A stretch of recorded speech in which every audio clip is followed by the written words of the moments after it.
ബോധപ്രാപ്തർക്ക് വർത്തമാനകാലം മാത്രമേ ഉള്ളൂ എന്ന് സാർ അതിനു മുമ്പ് സൂചിപ്പിച്ചിട്ടുണ്ട്. അത് ഭാവിയും ഭൂതവും വർത്തമാനകാലം പോലെ കണ്ടുകൊണ്ടിരിക്കുന്നു എന്നാണ് സാർ വിവക്ഷിച്ചതെന്ന് മനസ്സിലാക്കുന്നു. ഇത് കുറച്ചുകൂടി ഒന്ന് വ്യക്തമാക്കാമോ?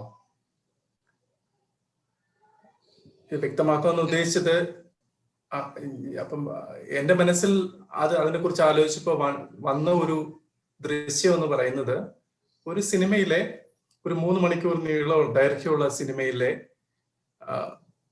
എല്ലാ ഫിലിമുകളും ഒന്നിന് പുറകെ ഒന്നായിട്ട് ഇങ്ങനെ അടുക്കി വെച്ച് കഴിഞ്ഞാൽ അവസാനം ഒരു ഔട്ട്പുട്ട് കിട്ടുവാണെങ്കിൽ അതിൻ്റെ അകത്ത് ഈ 3 മണിക്കൂറുള്ള എല്ലാ ഫിലിമും അടങ്ങുന്ന ഒരു ദൃശ്യമായിരിക്കും വെളിയിൽ വരുന്നത്. അപ്പൊ അതുപോലെ പ്രപഞ്ച ഉൽപ്പത്തി മുതൽ അവസാനം വരെ കിടക്കുന്ന എല്ലാ മോമെന്റുകളെയും ഒരു ഫിൽറ്ററിൽ ഉൾക്കൊള്ളുന്ന ഒരു ദൃശ്യമാണോ അദ്ദേഹം കണ്ടുകൊണ്ടിരിക്കുന്നത് എന്നാണ്.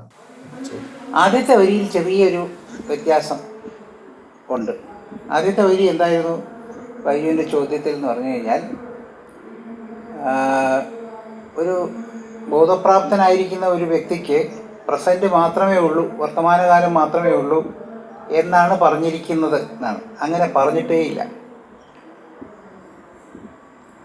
അത് പൂർണ്ണമായും ശരിയല്ലേയും താൻ.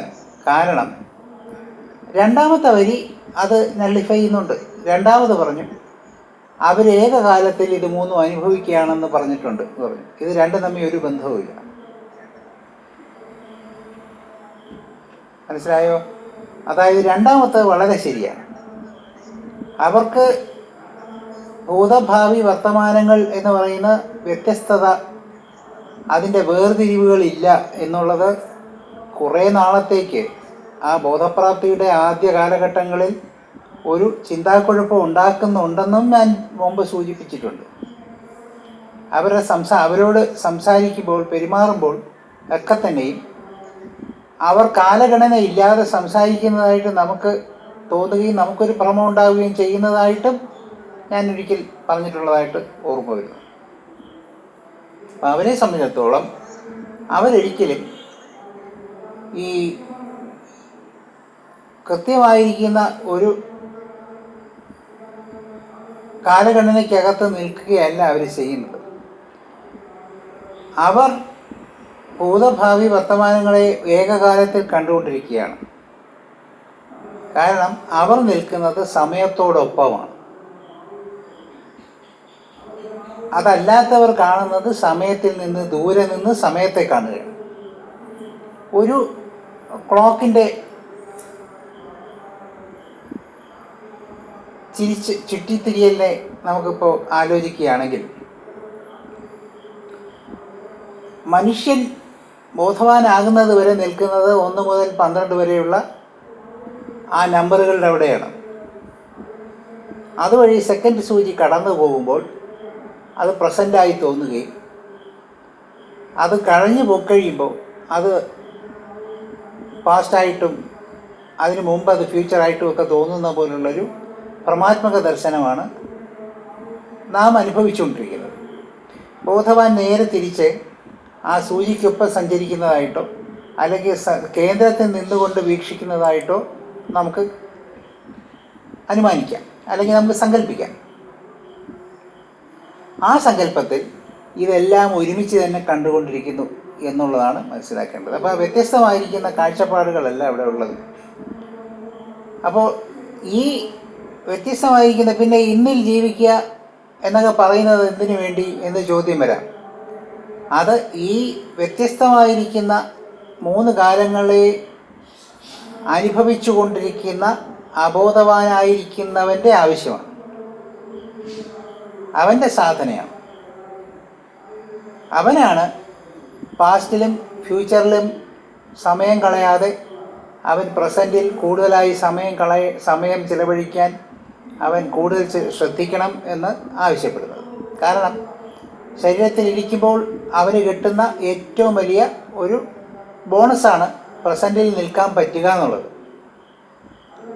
എല്ലാ കർമ്മങ്ങളും ചെയ്യുന്നത് പ്രസൻറ്റിലാണ്.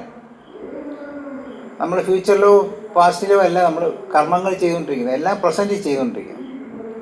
അപ്പോൾ when you are part of the manifest universe, you are A person of doing. You have become A person of doing. Your being is A person of being. പക്ഷേ പേഴ്സൺ ഓഫ് ഡൂയിങ് ആയിട്ട് സംഭവിച്ചാണ് ഈ ലോകത്തേക്ക് ഓരോ കണികയും വന്നിരിക്കുന്നത്. അതിനൊരു തുടക്കവും ഒടുക്കവും ഒക്കെ ഉണ്ട്. അപ്പം അങ്ങനെ ഒരു സഞ്ചാരം അതിനുണ്ട്, ഒരു മൊബിലിറ്റി അതിനുണ്ട്. ആ മൊബിലിറ്റി ഉള്ളതുകൊണ്ട് തന്നെ എല്ലാം സഞ്ചരിക്കുന്നതായിട്ട് തന്നെ അതിന് തോന്നിയേ മതിയാവുള്ളൂ. അപ്പോൾ കാലവും സഞ്ചരിക്കുന്നതായിട്ട് തോന്നും. അത് അതിൻ്റെ കാലത്തിൻ്റെ തുടക്കത്തിൽ നിന്ന് ഒടുക്കത്തിലേക്ക് സഞ്ചരിച്ചുകൊണ്ടിരിക്കുകയാണ്.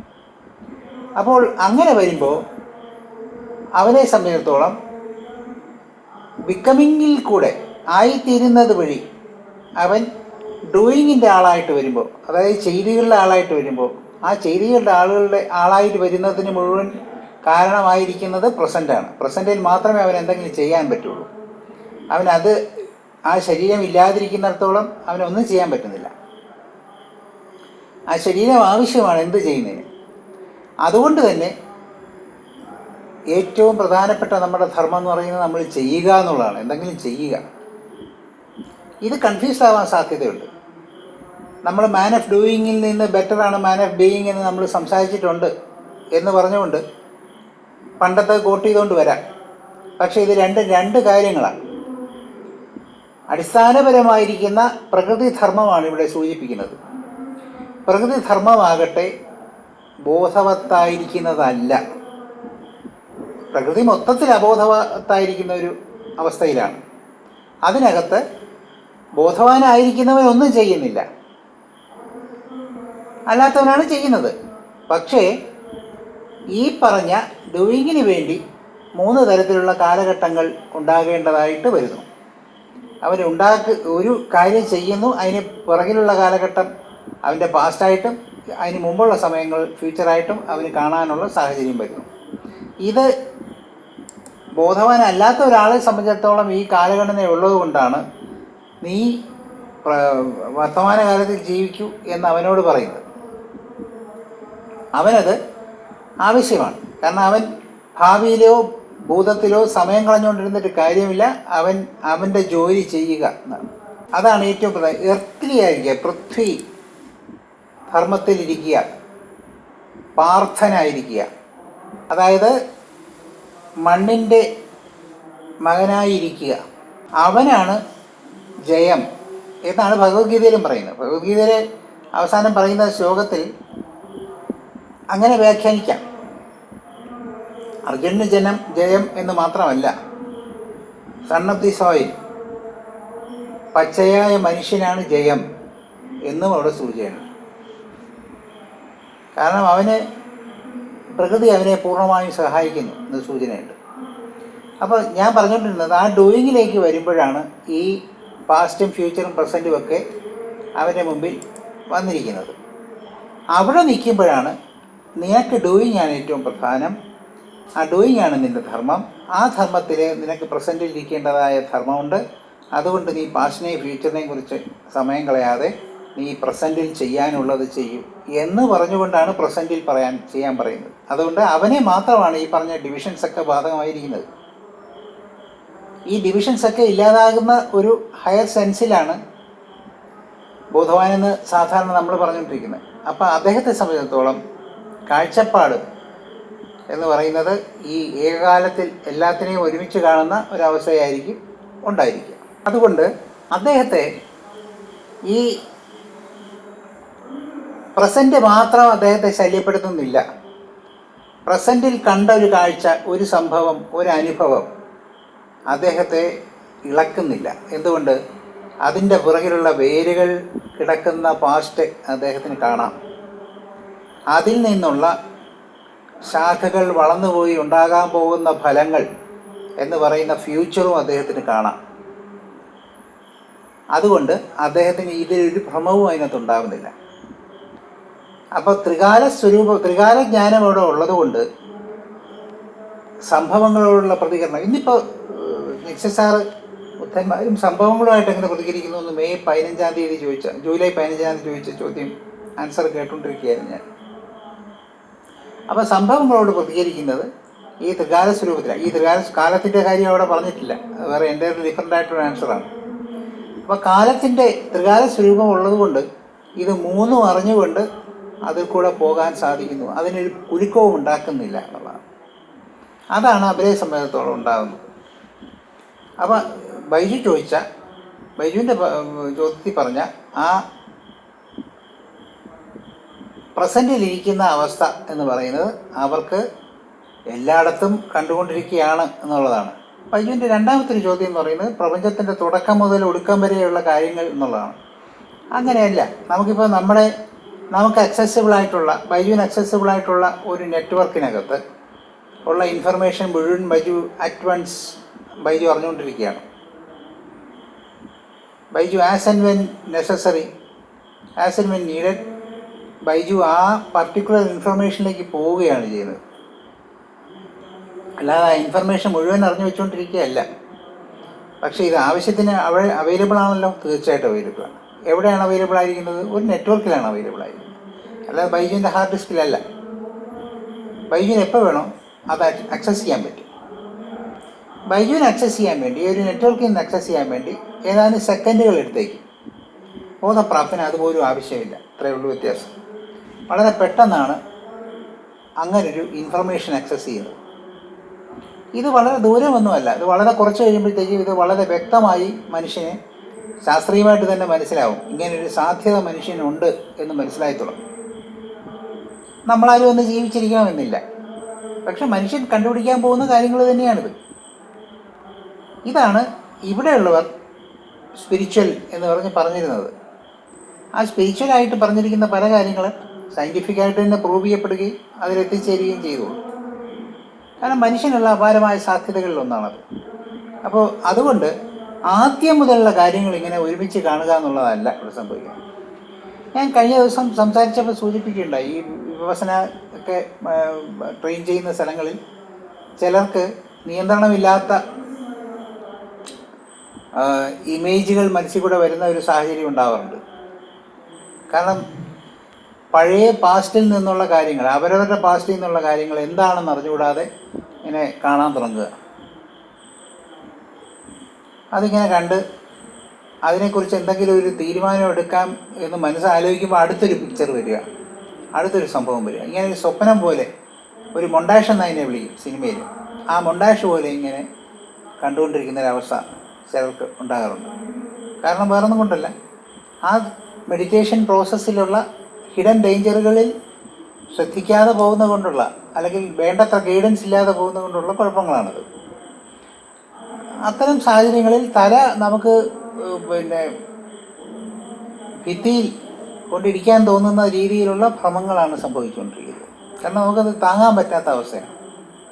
ഒരുപാട് പേർക്ക് അങ്ങനെയുള്ള അബദ്ധങ്ങൾ ഉണ്ടാവാറുണ്ട്, പ്രത്യേകിച്ച് വെസ്റ്റേൺ മൈൻഡുകൾക്ക്. അവർക്ക് ഇതിലേക്ക് വരാൻ കുറച്ച് പാടാണ്, കുറച്ചുകൂടി ഡിസിപ്ലിൻഡാണ് മാനസികമായിട്ട്. ഒരു ചിന്ത എവിടെ നിന്ന് വന്നു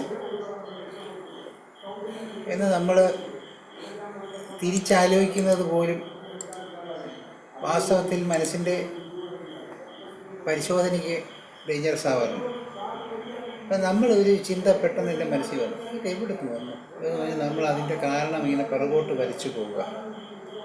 അങ്ങനെ പിറകോട്ട് ആ ഇതിൽ കൂടെ വരച്ച് പോകുമ്പോൾ തന്നെ നമ്മൾ വാസ്തവത്തിൽ ഒരു വരയും കൂടി ബ്രെയിനിൽ കൊടുക്കുകയാണ്. നമ്മൾ വീണ്ടും വീണ്ടും ആവർത്തിച്ച് പഠിക്കുന്നത് അതുകൊണ്ടാണ്. ഒരു കാര്യം 2-3 പ്രാവശ്യം വായിക്കുമ്പോൾ അതൊരു ഗ്രൂവായിട്ട് മാറുന്നു തലച്ചോറിൽ.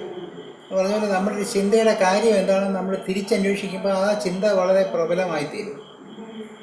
തോട്ടിന് വളരെ മാഗ്നിറ്റ്യൂഡ് ഉണ്ടാവും. അതുകൊണ്ട് ബുദ്ധിസ്റ്റ് മെഡിറ്റേഷനിൽ പലതും, ധ്യാനങ്ങളിൽ പലതും ഇതുപോലുള്ളൊരു പ്രക്രിയ ഇവിടെ നടക്കുന്നുണ്ട്. അതാണ് അതിനകത്തെ ഏറ്റവും വലിയ ശ്രദ്ധിക്കേണ്ട വിഷയം.